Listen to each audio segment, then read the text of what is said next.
అవుతాయి. Next one, which map is more detailed, large scale or small scale? ఏది ఎక్కువ important, ఏది ఎక్కువగా డీటెయిల్డ్ ఇన్ఫర్మేషన్ ఇస్తుంది? Large scale. లార్జ్ స్కేల్ అని అంటే ఏంటిది? మనకు ఎక్కువ ఏరియాని తీసుకున్నది లార్జ్ స్కేల్ మ్యాప్.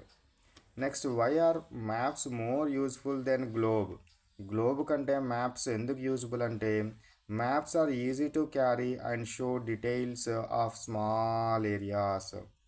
సో ఈ మనకు గ్లోబ్ని కనుక తీసుకున్నట్టయితే, గ్లోబ్ అనేది ఏంటి? అది మొత్తం వరల్డ్ మ్యాప్ సంబంధించింది కాబట్టి అందులోపల కంట్రీకి సంబంధించింది, స్టేట్కి, డిస్టిక్కి సంబంధించిన information we didn't get.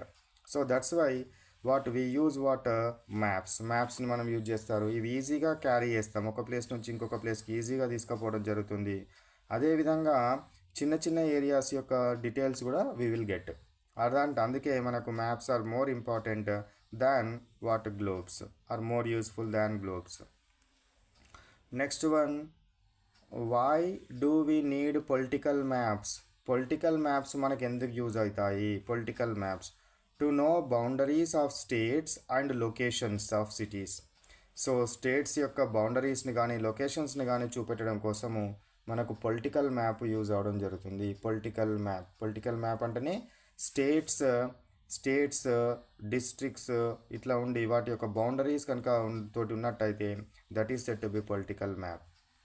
Why do we need thematic maps ఎందుకు యూజ్ అవ్వడం జరుగుతుంది? To study specific information like crops, rainfall and industries. So క్రాప్స్ను కానీ, రెయిన్ఫాల్ కానీ, ఇండస్ట్రీస్ని కానీ చూపెట్టడం కోసం మనము థీమాటిక్ మ్యాప్ని యూజ్ చేయడం జరుగుతుంది. Thematic మ్యాప్ని special information